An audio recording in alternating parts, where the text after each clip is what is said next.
participation. It's good to see you all. Welcome to our Staff Senate meeting. We'll go ahead and come to order. Welcome to all of our staff senators, invited guests, and those who are tuning in online. I'm going to officially call this meeting to order at 8 o'clock.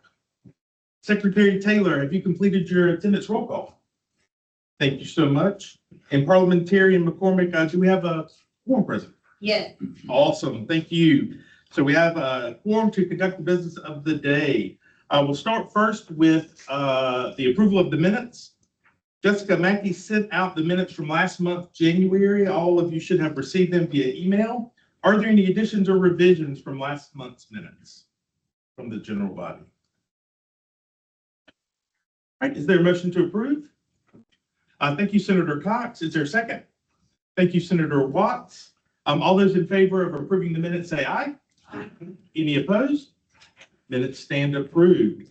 Want to remind us, as we do each day, to ground ourselves, our staff Senate purpose, and that again is to create an open forum of conversation and communication to engage staff not only here but also our constituency, explore solutions, help to promote a positive campus climate, participate in service work, and propose and support programs that enhance our university. So thank you so much for being here and for your work. Two important reminders. Per our bylaws, only staff senators and invited guest speakers are allowed to speak during our general body meetings. And as a reminder to our staff senators, if you wish to speak, please be recognized, provide your name and the unit and division you represent so everyone will know whom you are representing. We are going to suspend our normal agenda where I would begin with the president's remarks, and we are going to move into accommodate his very, very tight schedule. It is my pleasure to welcome someone who is a friend to Staff Senate, especially as we are in the throes of planning for Staff Appreciation Day that comes directly from his office, and we are so thankful for that, to have the 30th president of the University of South Carolina, Dr. Amiridis.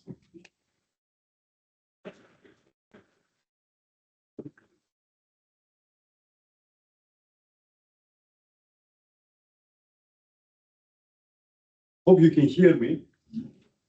There's not a mic, but I taught for a number of years, so I still have. It's good to see you. It's a pleasure to be here. It's been a while since the last time that I was here. And I have a lot of homework that you sent me. And as you can see, I keep very good type of notes here to the point that I have no idea what to answer here. I cannot even figure out what I'm writing myself. But before we get into there, which I know you're excited about and you want to hear the answers to what you're asking, let me give you a very short update on where we are right now at the university and where we are heading. You know very well that we are in a period that there is a lot of turmoil in higher education and a lot of problems that many universities face right now. We're in good shape. We don't face any of these. We don't have problems in a number of areas that others do. Of course, we always have problems, right? But not the ones that we see commonly across the different universities. And of course, one of the most important issues is the finances, right? Because when the finances start going down, all kinds of other problems show up. We're in good shape there. We're in good shape because the students and their families want to come here like crazy. When I started in 2022, for that class, we had approximately 40,000 applications. Within a period of 3 years, this past class that started in August of 25, we were up to 60,000 applications, almost 50% increase in 3 years. And we thought this is the end of it. Now is the cliff coming? You know, be careful. Well, we're going to have another increase of 10 to 15% this year again. A lot of people ask me why, what is happening, why is it that they want to come? And the answer is, you know, a lot of things. Because every student is different and every student have different priorities. But I think what plays a significant role, of course, it's the academics that we have, or the number of programs that they are nationally recognized by now. It's not only the Darla Moore School of Business, which has been there for forever, or the Honors College. We see nursing going very fast. We know that also public health is doing extremely well. We are strong in the arts and sciences, despite the fact that other institutions are trying to shut down parts of arts and sciences, and the list goes on and on. My own school, engineering, is doing very well. It's the first year experience. We have been talking about it for many years. We did some research in terms of marketing, and we found out that everybody knows about the first year experience in terms of the students that they apply, and the students and the parents as well. The facilities that we have, important for the students. We are improving our facilities. We still have problems there, but at least they see that there is progress in this area. Is it the weather? Sure. The Greek system that we have, and I always make a point that, you know, the fact that you know 3 Greek letters doesn't make you Greek. That's a different story. You know what the Greek type of we're talking about. There's no question that sports and the SEC is important. It's attractive for students. Today's weather is another reason. And my son is in Maryland right now. After he graduated from here, he's a graduate student at the University of Maryland. I was talking to him last night, said, enough is enough. I'm going to leave from here. I cannot stand it anymore. This is snow all the time. And it's, I went, well, down. I was in Wisconsin. That was a different story. So all of this is us. And of course, at the center of it is the culture of the university that we have, and the welcoming culture that we have. The faculty, the staff, they feel that they're great here. They like it. That's why I think we see the numbers continue and continue. I think also what we have done, and by the way, the numbers that we were looking at, 60,000 last year, 45,000 are out of state. It's 3 to 1. And the in-state is 15,000, and it's a huge number, the 15,000, because the number of high school graduates in South Carolina who are ready for college, they have taken the courses that they are needed, they're on the order of 23, 24,000. So we have more than half of them, they apply to us. And do we see the same trend again this year? It keeps going up. So I think what we have done in the state as well is important. I don't know if you remember, a couple of years ago, we said that we will admit all South Carolinians who are in the top 10% of their class. In 2 years, the number of students who are in the top 10% of their class increased by 20% in the ones that we admitted, which basically means the best students in South Carolina, they're coming to us now at significantly higher percentages. And then the second part that we did when we said that if you are in the top 10% and your family has an income of 80,000 and below, we'll guarantee you free tuition and free fees as well. Out of the 200, 100 of them were from this category. They were low-income students, great in their performance in high school, and they are coming at very high numbers to us. All of these are important to remember. What are we doing?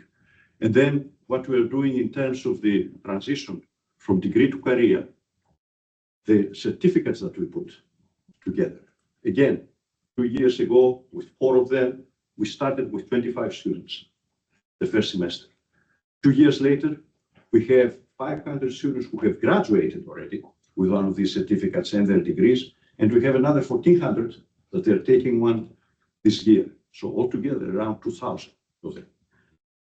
Internships, we pushed them, we got funding from the state. They gave us $4.5 million every year, the last couple of years, to incentivize internships. 1,800 of our students that they are taking this opportunity. And they are, a number of them, a big percentage of them, are receiving actually offers from the places where they interviewed. So these things, especially when we talk to the parents and we tell them that not only you're going to educate them, we'll help them get a job, changes the way that they feel about it compared to us and other institutions. So that plays a significant role, in my opinion, as well. There are a couple of questions that you asked about research, and we'll talk about them. But also, if you look at our research the last 3 years, we have a significant increase. We had been stuck into 240, 250 million a year for almost a decade now. And within the last 2 years, we have gone up to 320 million.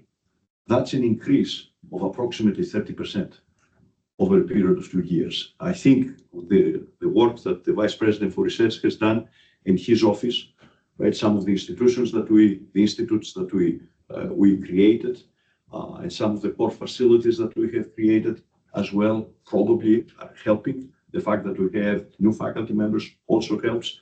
But in a period that you hear how many different universities have lost a lot of the research that they have, our research has not been affected. We lost a few grants, but at the same time, we replaced them with more than them, and we continue to go up.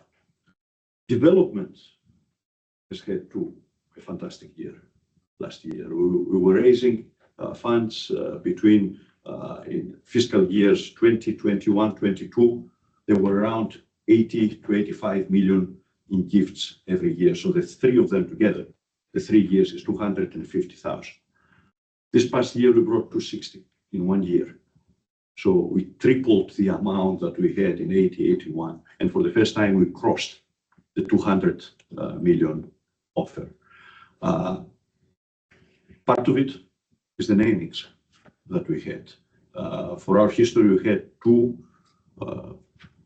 colleges that they were named, the Moore and the Arnold. The Arnold was the most recent one in 2000, 2002.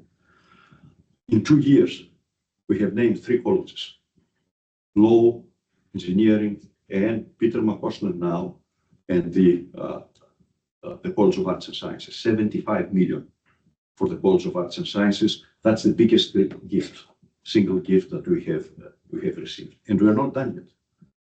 We're not done yet. There's more interest.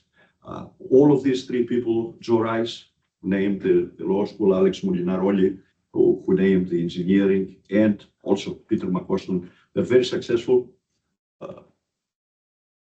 leaders and in different fields.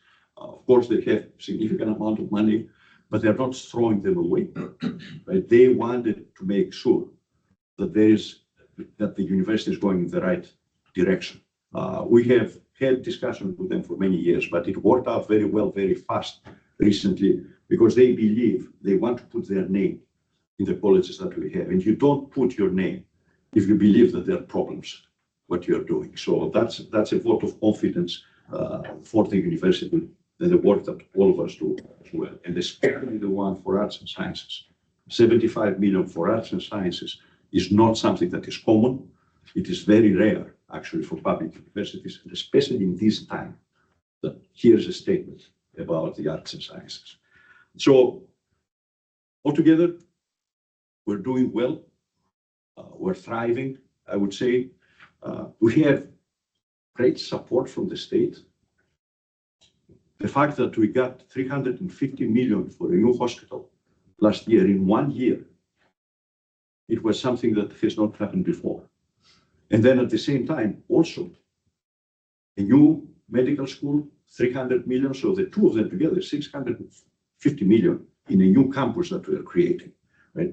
And the medical school, 2/3 was paid by the state, and 100 from the university in cash. So 2 big projects and 0 for having bought anything to borrow money. Right? So that shows also that financially we're in a strong position and ready, because, believe it or not, I think it's now 17 years since the last big problem in the economy. Well, it will happen sooner or later, but at the same time, we're ready for something like this. We will be able to do what needs to be done without creating big problems at the university. So that's why I'm telling people that we are thriving right now because the numbers are behind it. I want to thank you for everything that you do, because the staff members of the university are the backbone of it. Everything that you do in the colleges that you are in the divisions that we have, the students actually, in many cases, in student affairs, know more the people in student affairs than the faculty members.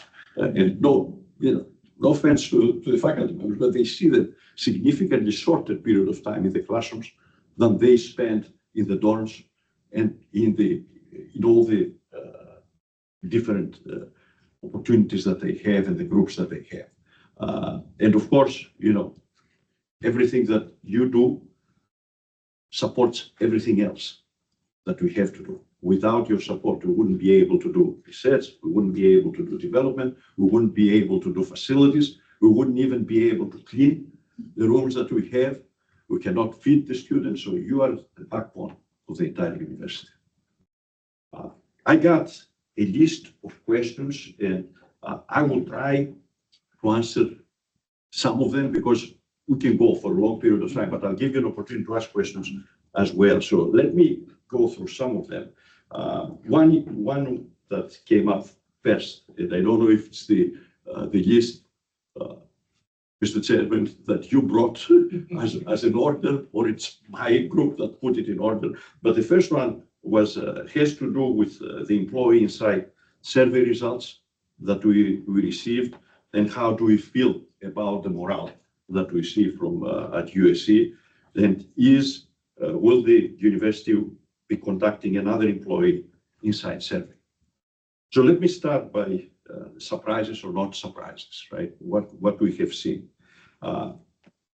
We have seen that there is a number of areas that we are way ahead of our peer institutions, because the modern think, that is the group that put it together, had a very strong numbers from other institutions. They don't tell us which these institutions are, but they take an average of 10 of them or more. Do you remember? Is it 10, or it was 10 that they were very similar to us, and compare and contrast. What I liked very much there, and I was positively surprised that we were ahead of our peer institutions, is first of all in the well-being of the individuals, faculty and staff. 75% was positive, and only a small number, 2 to 3%, was negative, and the rest of it was neutral. And that's significantly higher than the other institutions. Mission and pride in the institution, over 70%. Again, and according to Modern Think, over 70 is excellent, is what they say.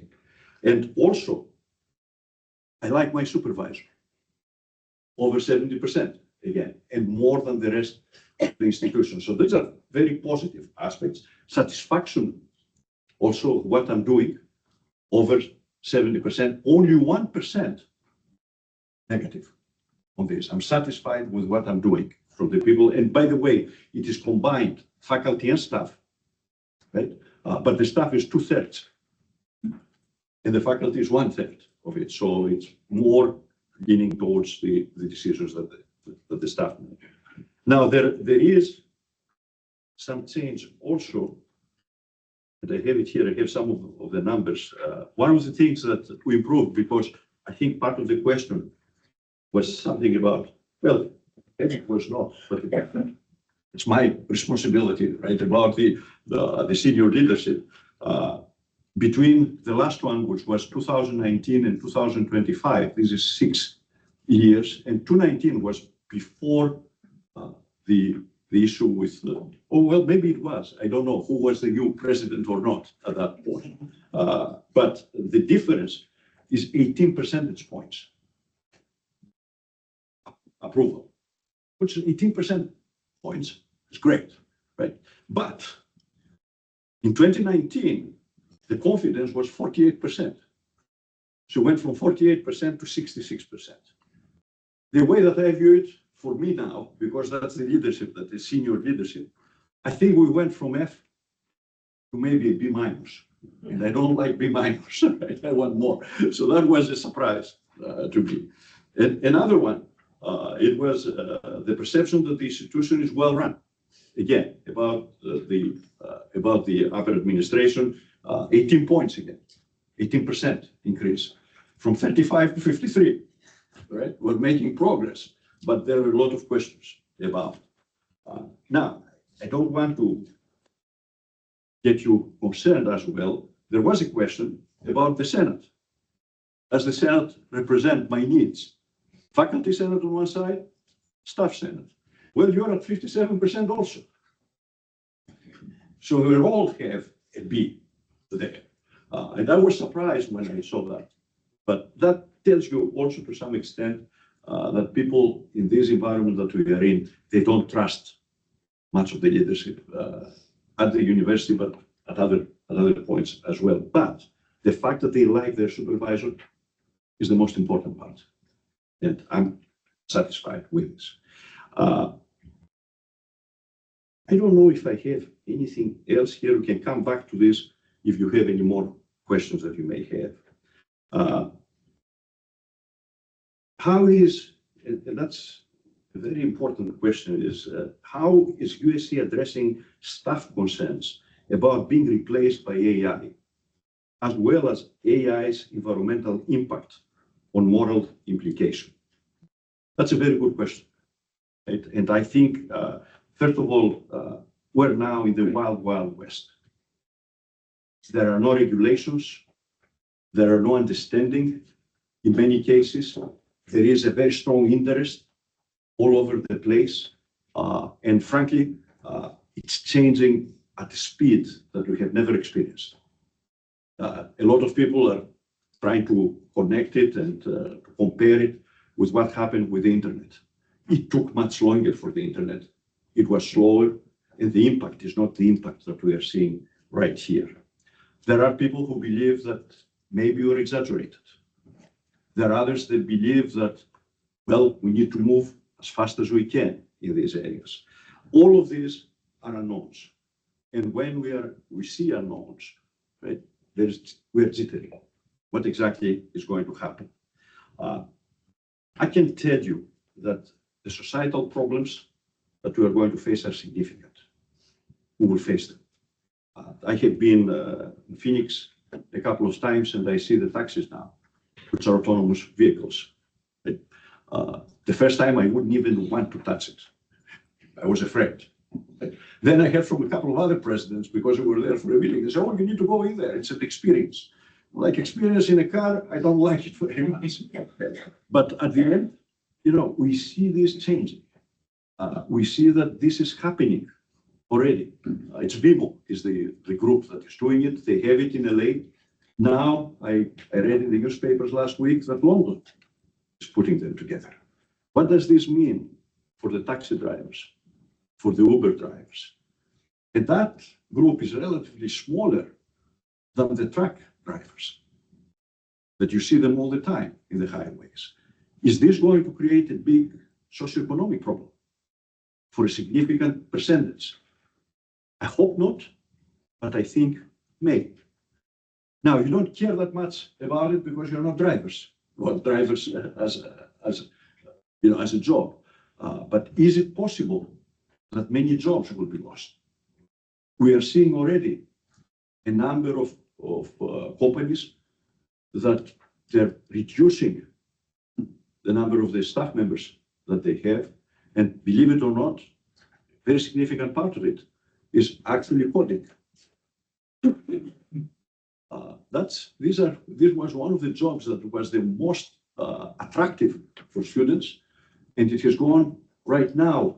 We're seeing computer science significantly decrease in the applications and the number of students that they are coming. But all of this is happening outside of the university. Right? Where are we?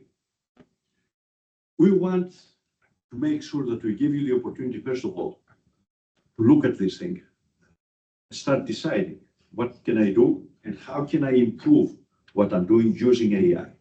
We were one of the first universities that we got an agreement with OpenAI ChatGPT basically, and made it available not only to students, faculty, and staff.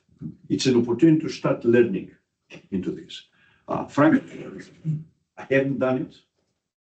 I need to do it at some point to understand it. I tried a couple of times to write an email, and then I didn't like it that much. That's not me. I need to change it a little bit. But it gives you information, it gives you all of the above. What I can tell you when it comes to the question, because the most important question here is, will I lose my job? The answer for the University of South Carolina for AI to lose your job is no, you will not. We are not going to do this. We want to take this opportunity to give you all kinds of tools that you may have to do more creative things. We don't want you to leave. We want you to be here, and we want you to be able to do more new things, and don't do the things that they are benign every day, that you do the same thing and the same thing and you don't want to do it. And so that's the way that I look at it. Is it possible that after a number of years we may not need that many people? Maybe, but we're not going to do it by letting people go. We may make decisions that we may not replace some positions. That's where I am, and you can take this, make sure that you remember it. That's what I believe. I think what worries me again is that what is going to happen outside of the university and in other areas, and especially, we see it in big tech companies as well. Compensation, pay equity, and retention. That was a number of questions. One question that came up was that in 2022, we began a classification compensation study completed to achieve pay equity.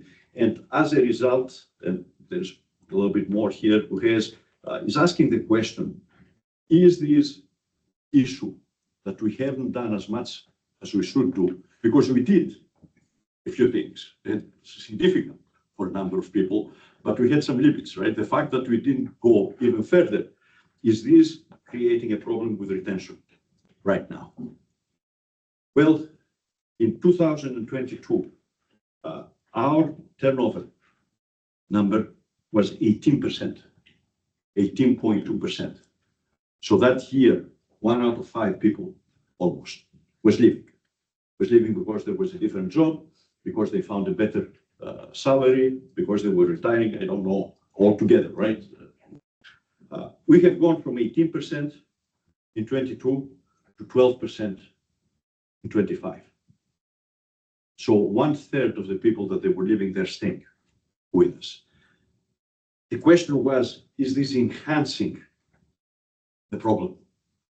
There's no any kind of indication. In fact, the retaining component is stronger than it was 3 years ago.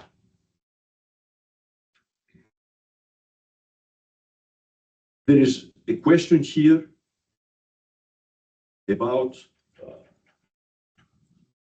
I don't want to read you a whole paragraph here, but there's a question about the different areas that we have and equity among the different people, right? So I suspect what this means is if you have, doing the same job at the business school and at HRSM, or at the even more, or at Oslo.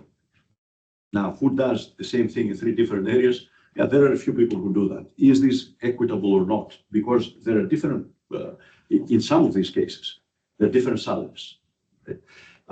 The problem that we have is that the different units have different budgets, and especially in the academic side. There are some colleges that they have more the ability to pay more because they're very well they're very good in their financial situation, and there are others who are not. So when the music school is trying to hire somebody, they will be towards the lower part of the growth that we have. And when business does it, they're paying more than anybody else. So there are inequities. there, but that's the reality of how we operate here and how the different units make the decisions that we make. And there is a range that we have. So we bracket it, but we cannot tell everybody you will take exactly the same thing with somebody else who lives, who works in a different department or in a different college.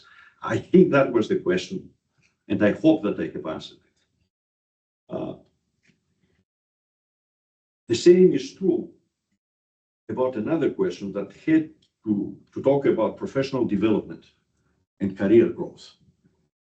The way that I read it is that because of the changes in the budgets, we haven't been providing the funds needed for professional development for a number of staff to go somewhere else, right, to some kind of a conference or to get some courses and so on and so forth. It's very similar as well. Some colleges have the ability to do it and some do not. Also, keep in mind that part of the problem that we have is that for 7 years in a row, we haven't increased tuition. That basically makes our budget a little bit more strained. We receive some tuition mitigation funds from the state, which is important, and we're very excited about it. But they're not giving us what the tuition mitigation actually is. We start with a number that we are very carefully calculate. A financial group says that if we are going to keep the tuition the same, which is approximately, and not increase the number of inflation, which is approximately 3% this year, and do all of the calculations, okay? This is what we need to just be even. Okay? Well, that's the first that we put. Then the governor does the budget. And consistently, over the last few years, the governor's office in the budget put 1/3 of what we requested. And at the end, there's a compromise at the House and the Senate, and we get 2/3 there, which is okay, but we're missing some of the money. That's what creates some problems that we have with being able to support more. Now, on the other hand, the fact that we did not increase tuition has significantly helped us with the enrollments that we have, especially for the South Carolinians, because for the out-of-state students, we have started increasing the tuition, keeping it at the rate of 2 to 3%. Let me see, I have kinds of questions here. What am I missing?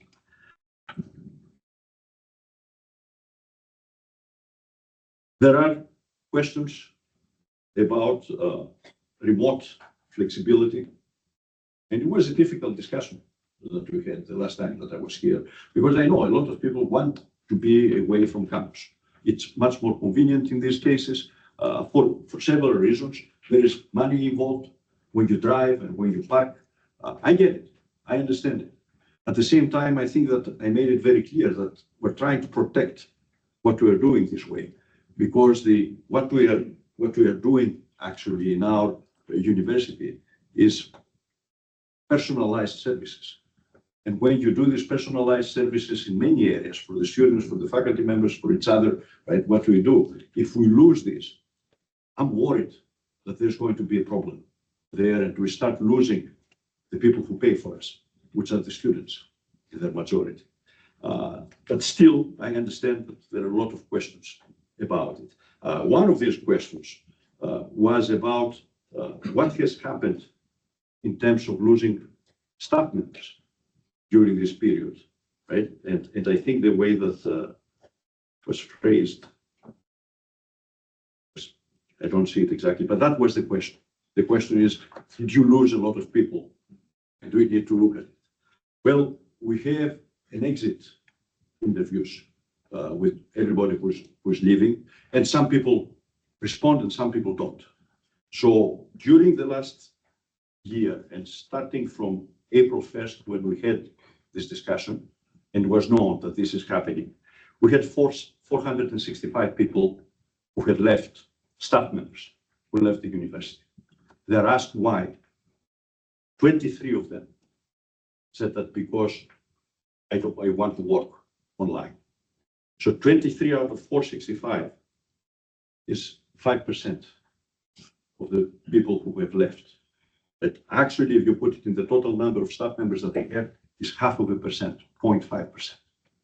Now, it's possible that some did not respond, or they didn't want to say this and they had other reasons as well. But these numbers here show that there's not a significant exodus from here that we're leaving because of this. One last thing that I saw here, and Caroline, can you help me for a couple of minutes? Because there was a question also, what has happened with the summer? What can happen in the summer, or what happened with the after the governor's decision? Yes, as you all She know, knows this much better than me, of the rules and regulations. as you all know, we created guidelines based on the discussions that the leadership had. And those guidelines were rolled out on July of last summer. And then, of course, the governor issued an executive order in September of this fall. And it had some other restrictions that we had to go back and ensure we were meeting the governor's restrictions as well. What we're going to do is merge those two guidelines together so that the process becomes better, smoother for everybody. And then there is going to be a recording of your telecommuting within HCM, the People Soft System as well. During the summer, though, I know the question kind of related to that was about more telecommuting because students aren't on campus. That is where we have some flexibility in terms of hours worked. And sometimes areas do adjust hours of their employees during that time. But we're not going to change the regular rules about telecommuting unless the president and the leadership talk about that and see if that's something to do. Because we have a lot of students that come on campus during the summer. As you know, student orientation. I mean, it is a busy time, even though traffic clears out a little bit and I like getting to work quicker. Again, a lot of important work's being done in the summer, so we want to continue that as well. And if there are questions, you will help me out with the regulations that we have. The last thing that I would like to point out, there was a question about infrastructure. And what do we have in terms of infrastructure, staffing, and enrollment growth? First of all, let's start with the last one, the enrollment growth. I think we have grown as much as we could. The targets right now for the freshman class remain the same. We're not going to increase more the freshman class because we'll start losing quality. If we have further infrastructure, right, we may increase in the future, but right now we are at our limits. So we will be always between 7,800, 7,900, 8,000, 77. It depends on what will happen the last few weeks there, but we are targeting a very similar situation than we had last year. The second part about it has to do with staffing. And we have started doing some of it. It was very interesting. We had a retreat last Friday between the deans and the vice presidents, and I was just watching, talking about what are the priorities, what can we do better. And it was very interesting that both groups actually agreed that we're duplicating things. We need to centralize a few things because some of the centralization that we did over the last 3 years, advising, for example, worked very well. Well, I see you're laughing, so I don't know, maybe I need to hear more about it. I would love to hear about it. But also, there was some discussion about IT, what we're doing there. Development is very similar. Are we coordinating better? So that's, and then adding some positions in the areas that we are creating. The space is an issue as well. Now, you will see significant changes because you have put some money on the side.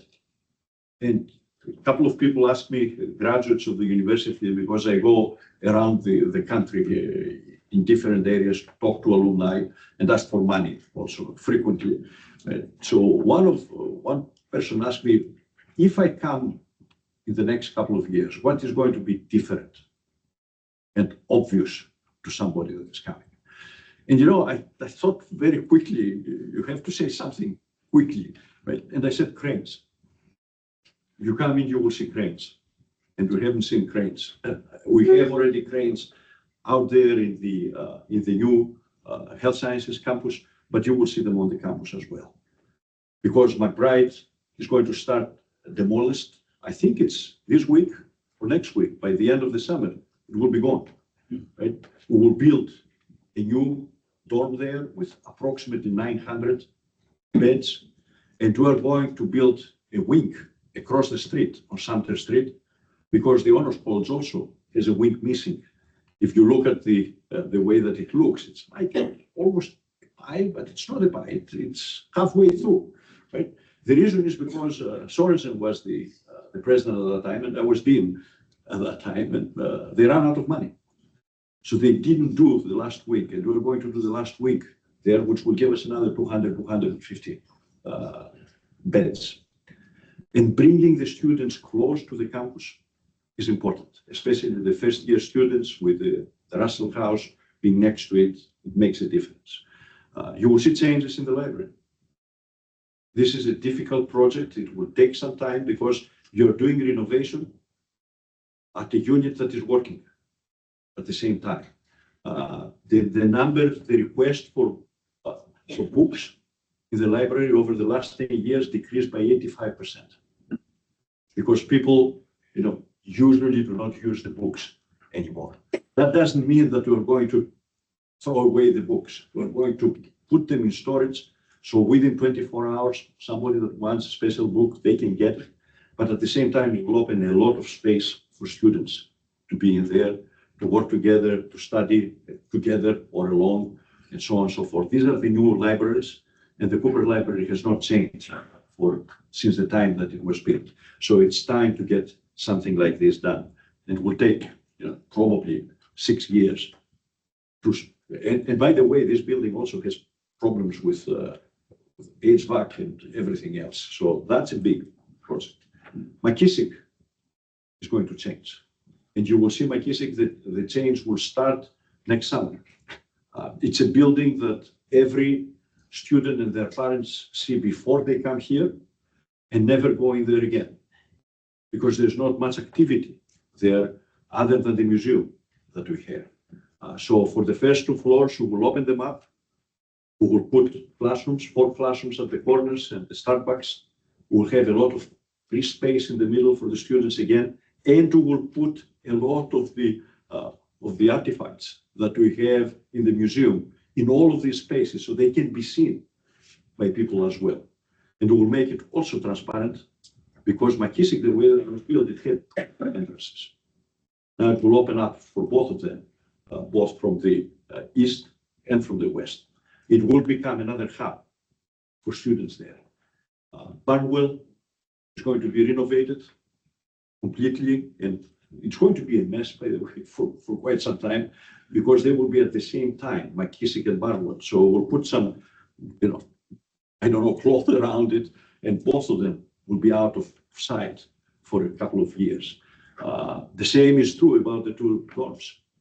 We'll cut down Sumter between Green and Blossom, because they will need to have trucks there, they will need to have to work it. So in terms of infrastructure of this type, we are moving in this area, and that eventually may allow us to start having more in terms of enrollment, but not until we get there, and not until we see how is the environment going to change with the cliff, because the cliff is real. It's going to happen. There are not enough high school graduates who are not sensing it at all, but it's happening, and we will see in 2 or 3 years where we are. So this is all that I could say based on the number of questions. I'll be happy to try to answer other questions you may have or you may have not addressed. If any senator has a question, we have time for just a few for President Amiridis. Hello, I'm Anthony Brown from the Division of IT. I just want to say, thanks for coming out. I appreciate you being here. One of the biggest issues we've had from our division and from what I've heard just around campus, talking to people, has been from our side, going out and getting parking. I know you've worked on it before, and you've talked about it with faculty, senate as well. I just wanted to make sure that you understood from staff side, this is also something that we have felt that is an important issue for us. We can't go out and get medical care for our kids during the morning or anything like that, and then come back and expect a park spot. So I have to take the day off potentially to go get my kids' teeth cleaned.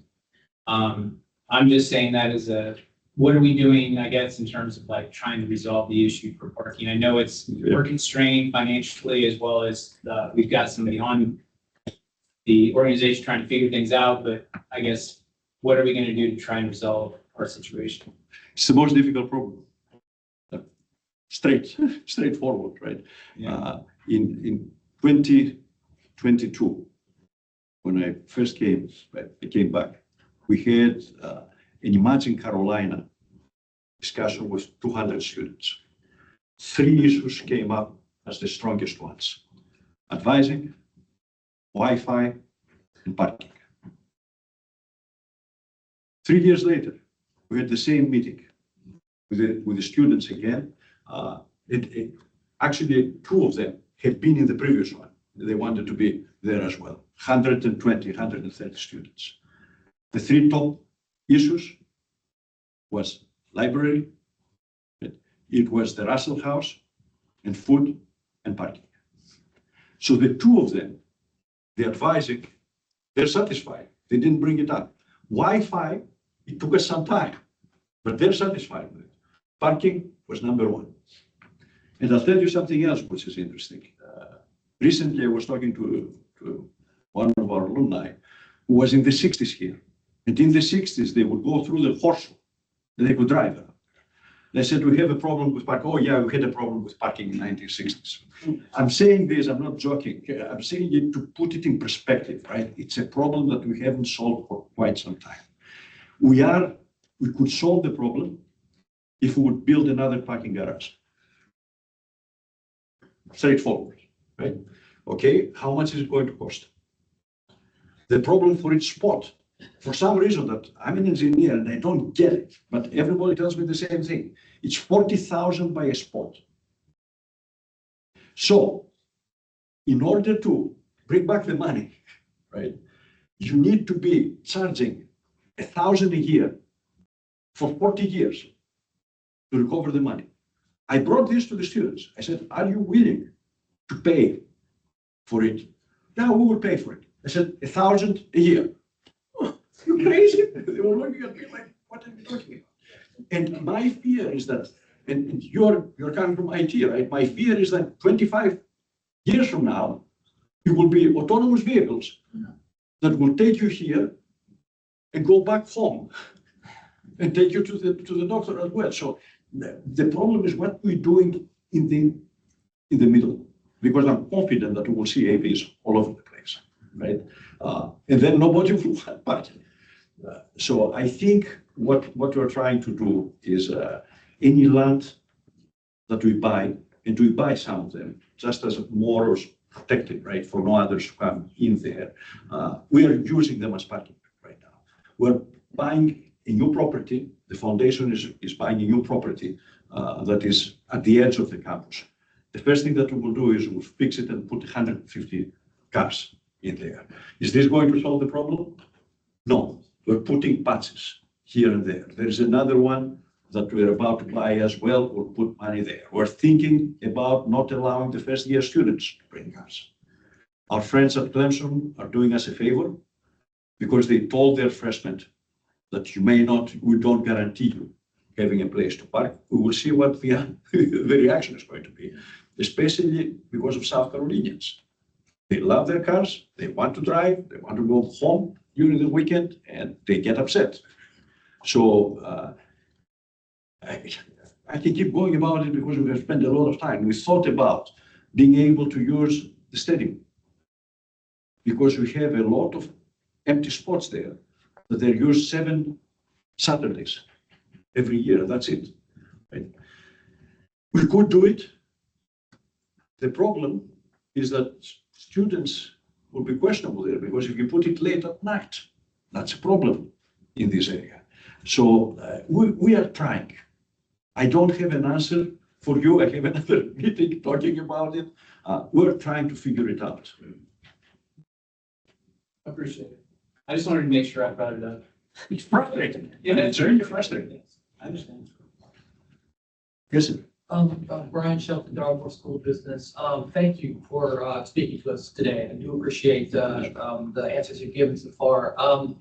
I've rewritten my question about 50 times, so bear with me. I'm going to be very quick with it too. Sure. This is my 28th year at the University of South Carolina. I've had my wife graduated with here. I graduated from here 2 degrees. My older daughter just graduated in December. My younger daughter graduates next year. I believe going into life.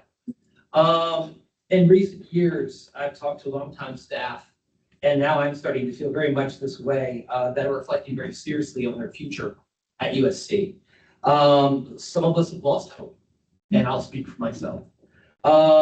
Conversations with colleagues often comes back to workplace policies, morale, and whether staff voices are heard when decisions that affect our daily work are made. I had a lot of different ways to ask this question, but I think I'm just going to ask for you to be inspirational. What words of hope would you offer those of us that have been here a long time to keep going and to continue to feel valued by the university?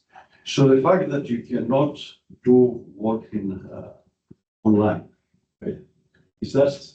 That's one aspect, but there's a lot of different things. There's a lot of different changes that occurred, and they occur very quickly. And in a lot of cases, it's not just by the university, departmentally, whatever, and you're just apt to just sort of accept it. So it's not just remote work. I promise you, there's a lot of other concerns that staff has besides remote work. I think, look, I'll go back to one of the questions that we have asked. And what is the, let me get exactly the word, because I think it's important.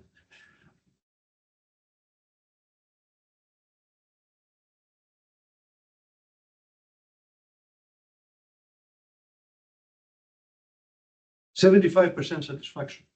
I'm satisfied by the job that I'm doing," right? 70-some percent, 73% will be. I feel good about it. And I like my supervisor, the people that work with me. And the fourth one, mission and pride. Now, these are important, right? And they give you a reward.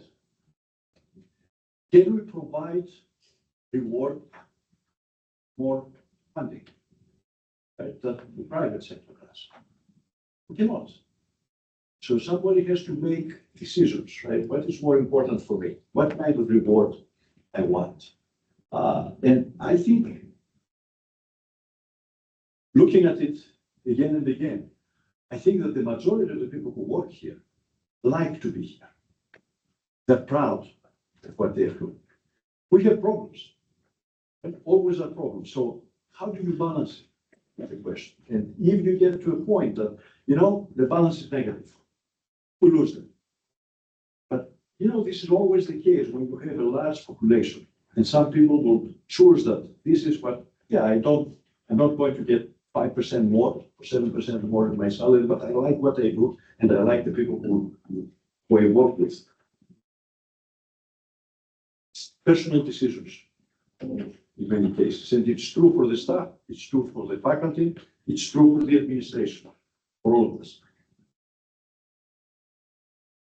We have time for one more question for President Amiridis' schedule, and then the rest of our business we need to take care of.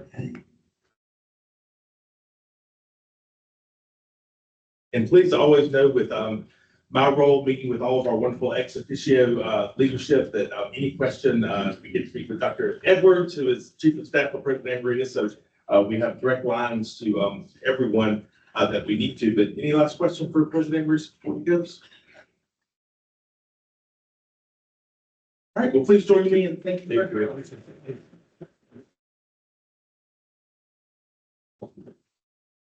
We have 2 minutes to talk about advising because I'm worried now. I thought we were doing well in advising. Oh, come on, yeah, 2 minutes. Thank you so much. Thank you. We appreciate it.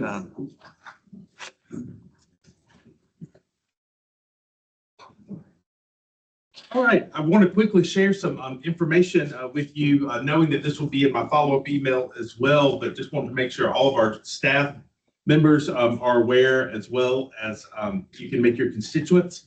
We have some campus leadership news. Jeanette Andrews, the Dean of Nursing, has announced her retirement as of August 2026, so there'll be a leadership change there, and plans for a national search are underway. Molly Perino, Associate Vice President for Civil Rights and Title IX, has left USC, and currently Kay Halfie is serving as the interim until a search is conducted. Wonderful Carolyn Agardi, Vice President for Human Resources and ex officio staff Senate member, has announced her retirement effective May, and succession plans are forthcoming. And with the McCausland College of Arts and Sciences Dean search, the current phase is on-campus interviews. I hopefully know that is occurring this week and next week, and go to the provost page. You can find all the information about that if you're interested, because they're having open sessions where you can hear each of the 4 final candidates if you are interested in that. In School of Medicine, Columbia, they are in a dean search as well, currently reviewing candidates by the search committee. So a lot happening. Just want to make sure you and your constituents are aware. Search committee representation. I also want you to know, as it relates to this, I have ongoing conversations with Provost Dr. Fitzpatrick regarding staff Senate representation, and making sure that you all in these particular areas that are affected by these leadership changes have a voice in who is going to be chosen to be the leader. Staff representation update. We did have a staff senator representing one of the seats for the Division of Student Affairs resign due to some personal reasons. Due to the proximity of staff Senate elections, a temporary representative will not be needed, as those elections will take place, I do believe, in April, so we'll be able to fill that seat. As far as the staff market and pay structure, those notices were emailed to all staff Friday, January the 30th, and I've been assured by Carolyn Agardi that more information and HR trainings related to those bands and how those bands were calculated and what that means for you will be forthcoming. Also, just want to make sure everybody was aware of the Department of Justice digital accessibility requirements for USC. I know my team is working feverishly to make sure everything on the web meets these requirements, because effective April 24th, 2026, everything has to match the American with Disabilities Act that is on our web. Modern Think Employee Insight Survey, you heard President Amiridis allude to that. I was your representative on the Presidential Commission as we looked at all of this data. I was pleased to represent you, and we came back with some institutional priorities that he received at the end of last week when he talked about that retreat. We're waiting for feedback. And it covers a wide swath of issues and concerns that many of you raised in the questions that you provided. So I'm very, very hopeful that I'll be able to come back to you and talk about some of those strategic priorities. Still continuing to represent you as well. The Provost retreat was January 30th. I got to go and represent you all and continue to go to those Board of Trustees meetings so everybody can see us, even though I'm sitting in the gallery, but can still know that staff is present there as well. At our next meeting, speaking of Dr. Fitzpatrick, some of you may know her, some of you may not. She's going to come and just talk about, since we fit under the provost realm as staff senate, her vision for staff as she is now the executive vice president for academic affairs in the provost office.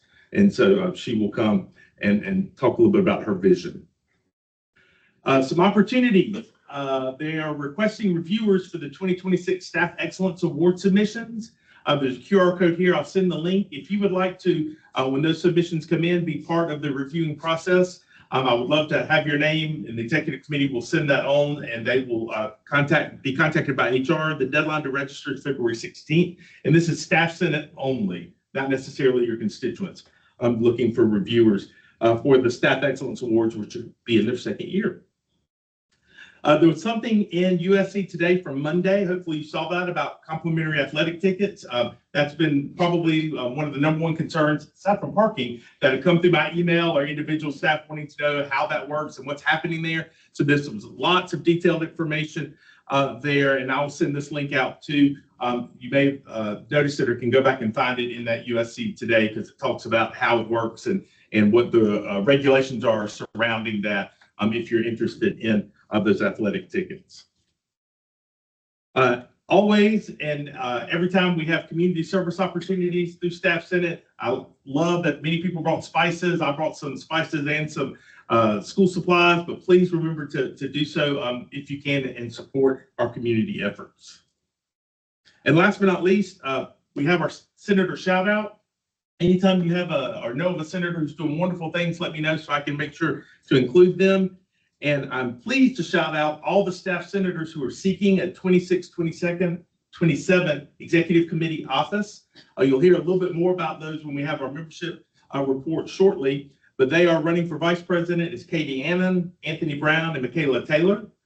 For secretary, Jessica McCormick and Emily Miles. For treasurer, Amanda Fontenot Tuck. I know I work with you every day and I can't even say your name. And parliamentarian, Stephanie Richards. Again, the membership committee will talk a little bit more about how you're going to have an opportunity to get to know these individuals a little more so, and how they want to approach the executive committee before you vote, as well as the voting procedures. Just a shout out to these individuals for their willingness to run and influence how Staff Senate works in this capacity. Don't forget that we have our Staff Senate Garnet and Great cards down here. If you know someone on your team, in your college, in your unit, in your division who's doing wonderful work, please recognize them. It means more than you know to have somebody write you something, even if it's just a really short sentence. Send that to them. It is very helpful because, again, we want to continue to connect, empower, and lead in all that we do. The treasurer's report I'm going to breeze through just because there was no changes from last time.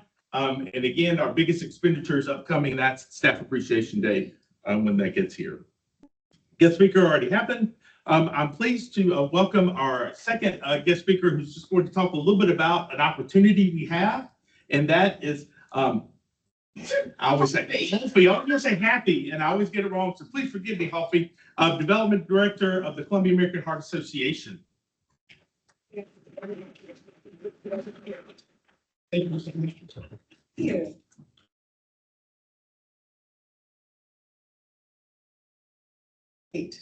Fan too. Hi, everybody. I'm Halfie. Yes, it looks like healthy or happy. I will answer to anything really at this point.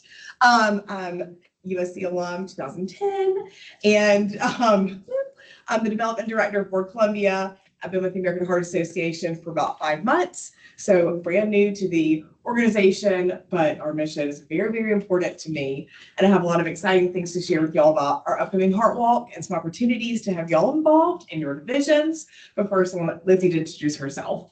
Hi, yes, I thought maybe I was off the hook because I wasn't on the screen, but she is new, so she made me still come up and speak. But I'm Lizzie Tankersley. I am now the executive director for the American Heart Association of the Midlands.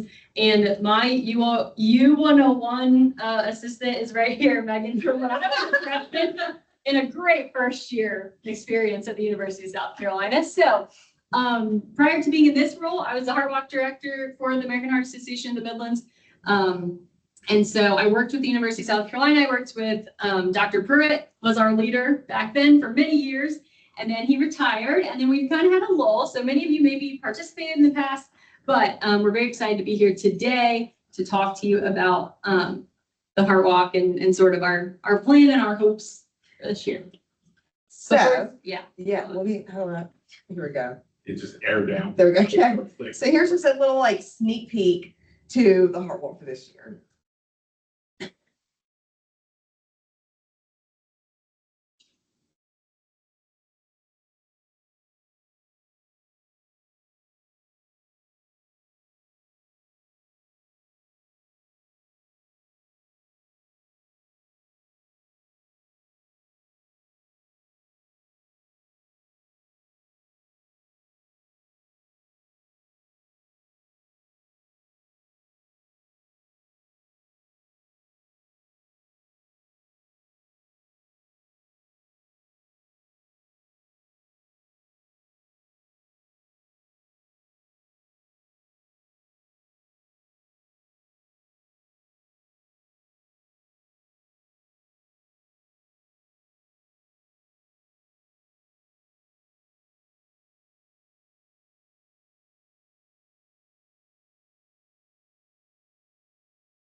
There we go. Okay. I get chills every time. Yay. All right. Well, I'm gonna be trying to be kind of quick, but so as I mentioned before, so obviously I went to South Carolina, so I've been with the Heart Association pretty much overlapped with my time here at South Carolina, but the Heart Walk is very close to my heart because I had open heart surgery when I was 4 years old. And the year after my surgery, we were invited to participate in our first Heart Walk. And after that, it was kind of obviously a full circle moment when I started interning at the Heart Association, and then I've moved my way through with the ranks. But the Heart Walk inspires so many people. And so, you know, you can see in that video, we're changing our format, and lately we've really been focusing on cardiac arrest and building a nation of lifesavers. So improving bystander CPR and cardiac emergency response. And so anyway, there's, of course, that is a huge theme of our Heart Walk. Also, of course, healthy living, move more, healthy eating. But a big part of why we want the university to be engaged in the Heart Walk is because we work in tandem in many, many ways. And so we pulled these numbers in the last, since 2000, the American Heart Association has actually funded $7.3 million in life-saving research and discoveries right here at the university. And right now we have several hundreds of thousands of dollars in current funding grants right now. So we do work in tandem on the science side. And so we want to make sure that we're engaging with employees and staff, faculty, students, everybody here to get to be a part of the Heart Walk as well. And so we also pulled this number that the faculty and staff through this Heart Walk in the last about decade has raised $225,000. And so we have been working together, and we just want to improve and streamline the way in which we work together on this campaign. And so just really quick, this is our mission and our vision to be a relentless force for a world of longer and healthier lives. And so the Heart Walk is our grassroots effort. There is no cost to participate. There is no fundraising requirement if you sign up for the Heart Walk. And Halfie's going to get in a little bit to like what participation looks like really quick, but we want everyone to get to have the opportunity. And so that is why we're here with each of you today. All right, have a quick raise your hand question. Raise your hand if you participated in a Heart Walk before, know about it, know what it is. So, okay, yeah, look at that. Okay, so for those that don't know, a Heart Walk, March 28th, Sacred Park. It is a community event, family friendly. Anybody can come. You can bring your kids, your dogs on a leash, cats on a leash, and strollers, everything. But it's a community event where we celebrate survivors of heart disease and stroke, honor the loved ones that we've lost. But the structure of it, I'm gonna start from the bottom. So you've got walkers. A walker is someone who registers online to come to Heart Walk. There's 4 ways they can participate. They can register, like Lizzie said, there's no cost. And that when they register, it's going to give you the opportunity to share your story, save your survivor, put pictures up, lots of things. So it's an opportunity for people to speak up, and they can fundraise, not required. Lizzie shared those numbers earlier, but the fundraising goes towards, life-saving scientific research, CPR and blood pressure, education, and community impact and outreach. They can do the Move More challenge. And so you can, when you register, you can sync your app, your Fitbit, your watch, your phone, activity tracker to the app, and it will count your activity for the day, and you get points based on how many steps or what kind of activity you've done. And people find that fun to challenge themselves. It promotes healthy living and activity and that healthy lifestyle. They can also join the Nation of Lifesavers. And Lizzie did touch on this earlier as well. And this is our initiative to, we want one person at least per household equipped with the knowledge to perform hands-only CPR and act confidently in an emergency situation. Through registration, you will be able to watch a 90-second video. It is our online, it's our CPR digital experience. So it's 90 seconds. Gives you the steps of hands-only CPR and a 3-question quiz at the end. And ta-da, you join the Nation of Lifesavers. It's easy to remember. It's not mouth to mouth, but it is buying time until EMS arrives. And we've got the local stories of survival, multiple local stories of people not knowing what to do, and it was not a great outcome. Anybody can learn it. So the beauty of this is they can share with others. My daughter knows how to do it. She's 12. She might not be able strong enough to do it, but she can tell someone else what to do. And we've got those stories. So you got your walkers. But how do you get walkers is you need a coach. So coaches, they recruit a team of 10 or more or less to join their team. You can do fun names. They will share resources with their team, help them register, do the app. They can fundraise together and cheer them on. Because with the Heart Walk, you have the day of the event, but you also have all the weeks leading up to it with the challenges, the activity, and all the excitement to get there. So how do you get coaches is you have a site leader. And so that is our call of action today. We would love to have a site leader for every division. And what they will do is I'll work with them to identify coaches, and I'll take it from there and work with those coaches to build teams. It really helps, it boosts morale, it gets employees engaged. It's a lot of fun. So the QR code does not work. So I was gonna say, pull out your phones to get the link. Don't, because it's not gonna work. I got too cutesy with the heart and the garnet, and it just is not scannable now. But Chris is gonna send it out later. I do have some giveaways. So I have 2 prizes. One, and these are both donated from my mom. She is finally retired. She was with USC as a staff member for 20 plus years. So this school is very dear to her heart. She believes garnet and black. And she's also a big supporter of our organization. She knows how important it is to me, to our family and our friends. So she got a $50 gift card to Lazy Daisy Coffee. I don't know if you've heard of it in Parks Acres. It's really cute. And they're also a strong supporter of us as well.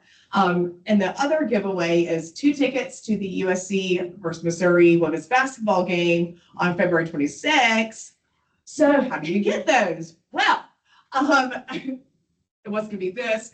When you get the QR code or the link, book time with me, 15-minute meetup to either let me know that you're gonna be the division leader or who is gonna be that, and just talk a little bit, answer any questions you have.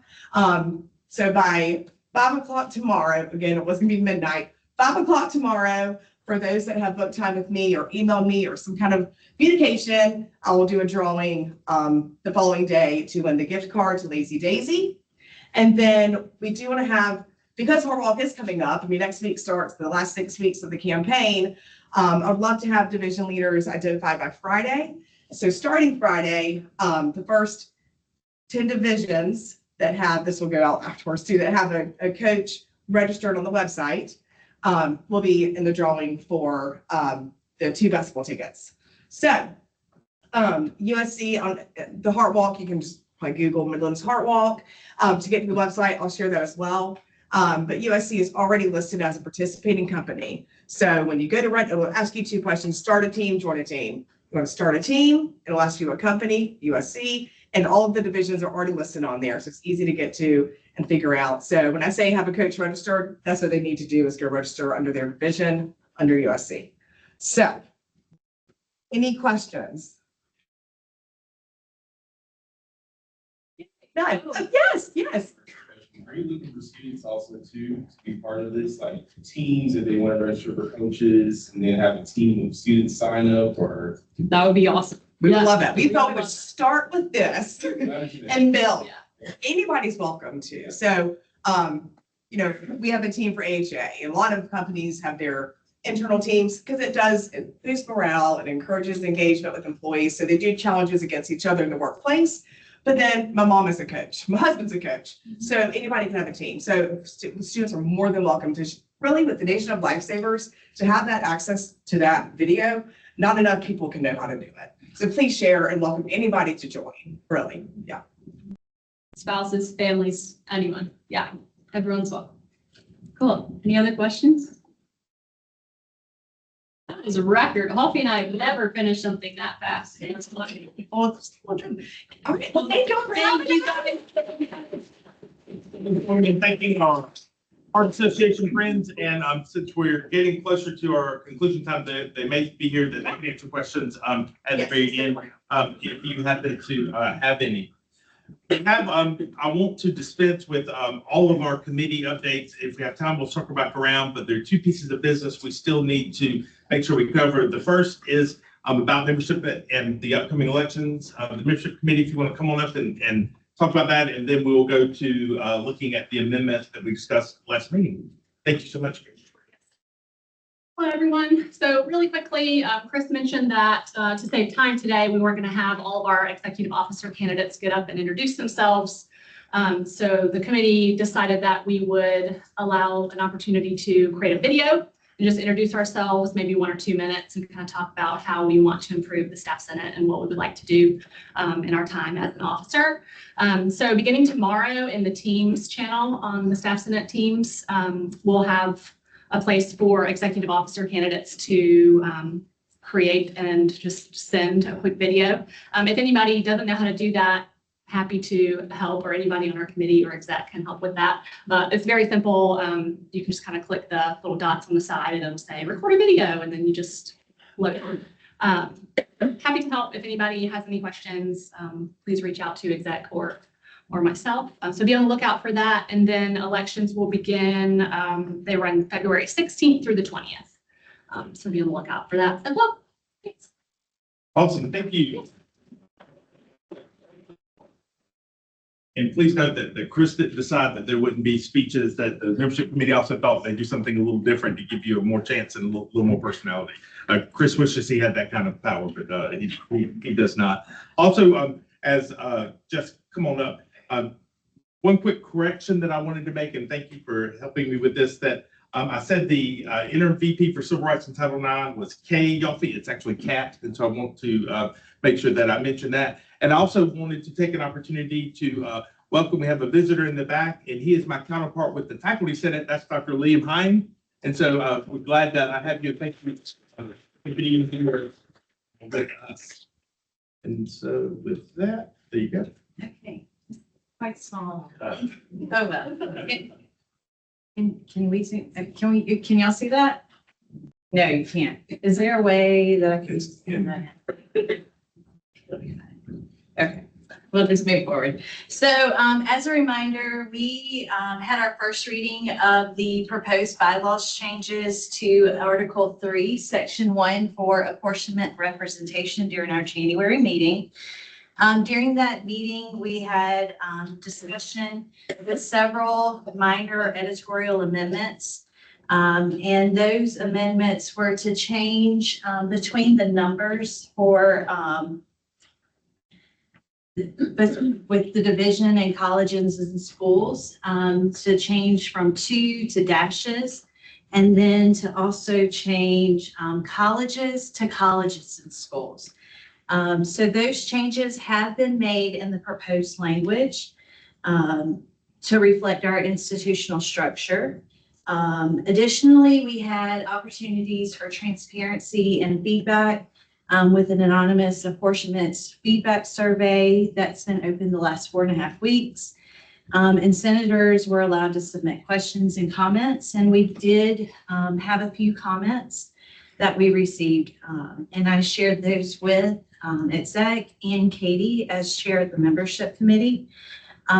Those comments were consistent with the amendments that we had already discussed and made. And there were no substantive changes to the proposals. Okay. So the purpose of the change, as a reminder, the membership committee analyzed our apportionment to improve consistency and better reflect current staff growth. The proposed changes also allow us to assess whether that growth translates into sustainable participation. And if we do have any unfilled seats, those would simply remain vacant if necessary. And so that was one of our questions that had been brought up in January. So for clarity, and just as a reminder, this is how our apportionments will change. The Division of Administration will increase 1 senator for a total of 7.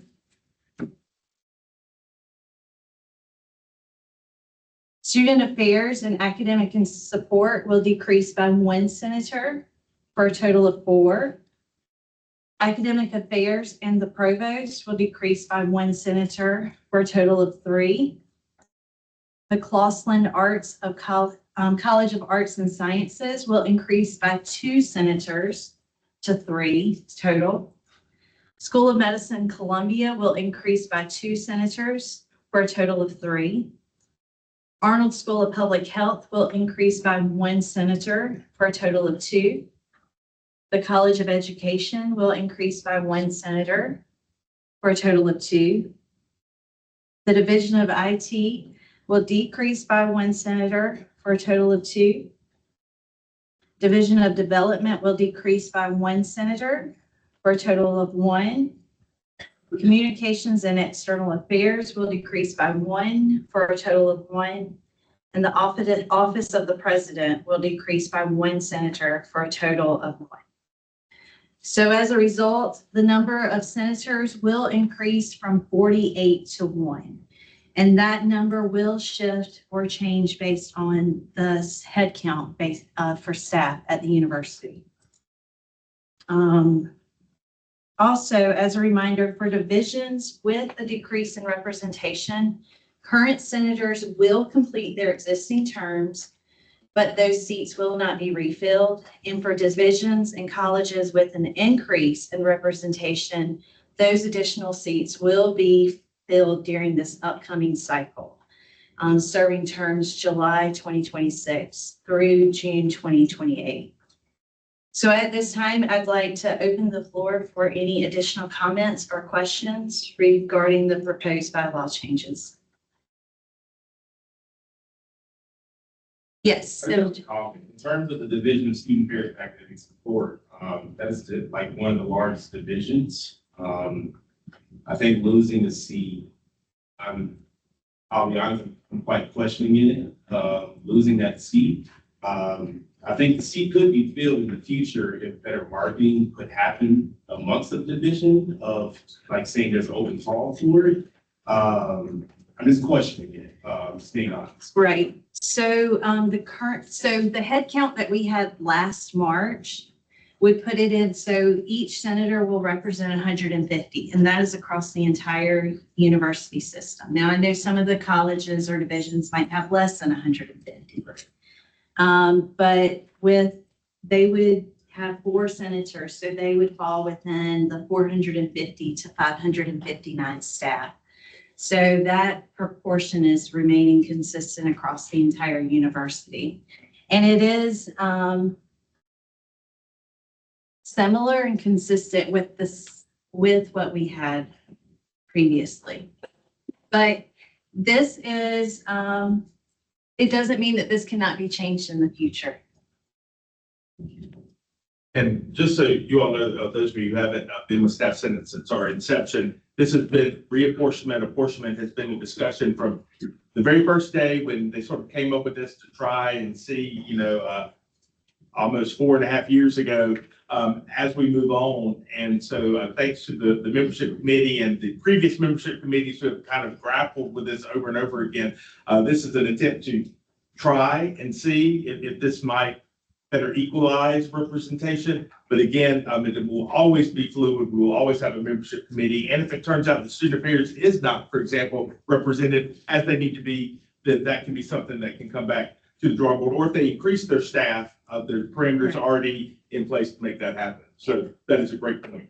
Yeah. So, each year these numbers could change. Senators would complete their terms, but it could change from year to year. Yes, Senator Wise. Will it only change and be evaluated each year, or if someone within that division says, now we know we're over 150 staff members, that's something for the evaluation? So those numbers are, Jessica, you get those numbers in like March from the Division of HR, right? So those numbers are gonna, it's a set point in time. So each March will be when the head count is determined. And I would say it would be great to do it more times a year, but from what I understand, and Jessica can mention this too, that it's arduous for HR to bring us the list and look at all the different staff classifications, which hopefully might be better as we move forward with different systems. Any other discussion? Yes, Senator Luther. I guess I'm wondering on the, just for the sake of simplifying reclassing based off of head count, if it needs to operate more like the US Census and you do it on a integral year basis so that people can complete their terms versus every year. Does it be that things are Right. swinging back and forth year to year, somebody's online, offline, online. So everybody completes a term. I mean, you don't finish, like, if you're appointed to a 2-year term, you finish your 2-year term. I got that. I was just thinking that it would be easier to do it on like a 4-year basis or something like that. Yeah. And I would wholeheartedly agree with you. And I think, in my experience, it'd be harder to find somebody who's willing to serve a 4-year term versus a 2-year term. But I may be wrong. But one thing that I do like with this is with the addition of some seats and whatnot, we will begin to have more of a stagger. So, this time I think there were 38 new senators and some of you were reelected, but the majority were brand new. And so therefore it keeps a little more going back to the census and the representatives and senators in the House, a little bit more consistency of some individuals with some experience to help guide everybody as we continue through. I was just doing a point of clarification. You were just saying get a list from HR every 4 years. I would say Is that right? you get the list, you can get the list annually, but you don't make adjustments, but on a 4-year. But every 4 years. Yeah. Okay, not like senator terms of. Oh, no, absolutely. What we're just going to look for is if a particular unit grew based on our current formula that we're going to already approve, but we would definitely reapportion everybody just because of that. That would be a movement based on the will of the body. It would just be more that, hey, there's more people now in IT than ever before. So therefore, based on this formula, they need another representative. But that's a great point. Yeah. To go with it. Thank you. Any other comments?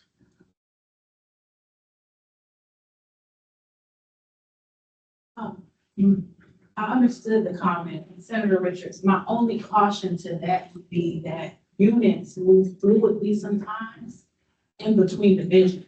So within a 4-year span, and a good example could be like the centralization that the president talked about, advising within 1 year moved under the provost office, right? So if we would have waited 4 years, then you could have misrepresentation in certain areas. So that would be my only caution for to make sure we think through that, is that units do move fluidly under division. Those in colleges, we don't see that, but certain units will be under the provost, under finance, and that can move year to year. What I will do is call the question. And what we're going to vote on first is whether or not we want to end discussion. Majority wanting to end discussion, we will move to the vote. A majority not wanting to end discussion, then we will carry this over to our next meeting. Sound good? All right, so all those in favor of ending discussion, raise your hand.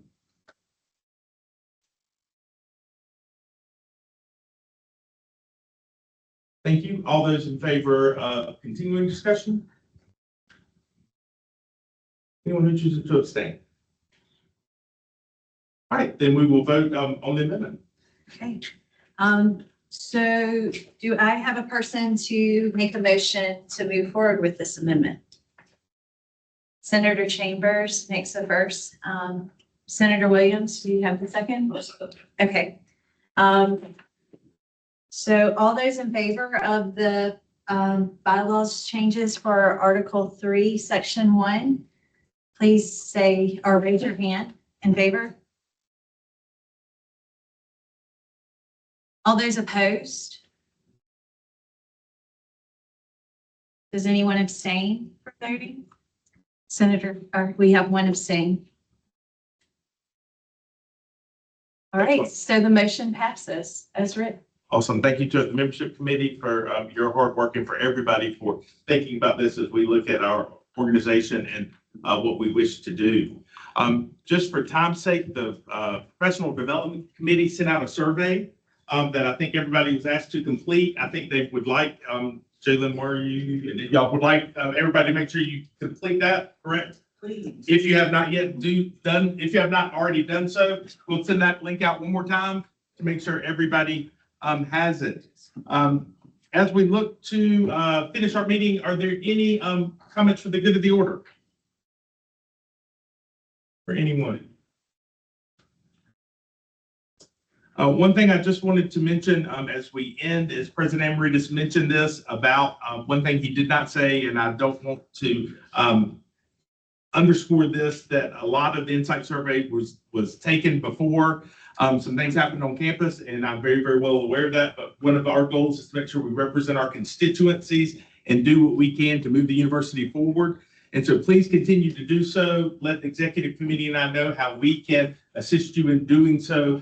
Because one thing that did bother me is individuals who don't feel like they have a voice on campus, because we do. It may not always result in the change we would like, but we do have a voice, and it's part of our jobs to help everybody use it, and my job as well. So please reach out to me if I can help you do so, the executive committee, because in our short 4.5 years, we're making inroads. I can promise you that, especially if you've been here long enough. Just think 4.5 years ago, there was no staff senate, and we did not have a voice. So we do, we're moving forward, and I'm pleased and honored to help represent you in doing so.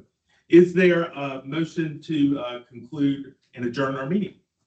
All right, so move Senator Benson. Is there a second? All right, Senator Brown. All those in favor say aye. Opposed? All right, we are concluded until our next meeting, which is March the 10th. Please see wonderful Heart Association reps if you would like. Take an appreciation card. Thank you for everything. Have a great day.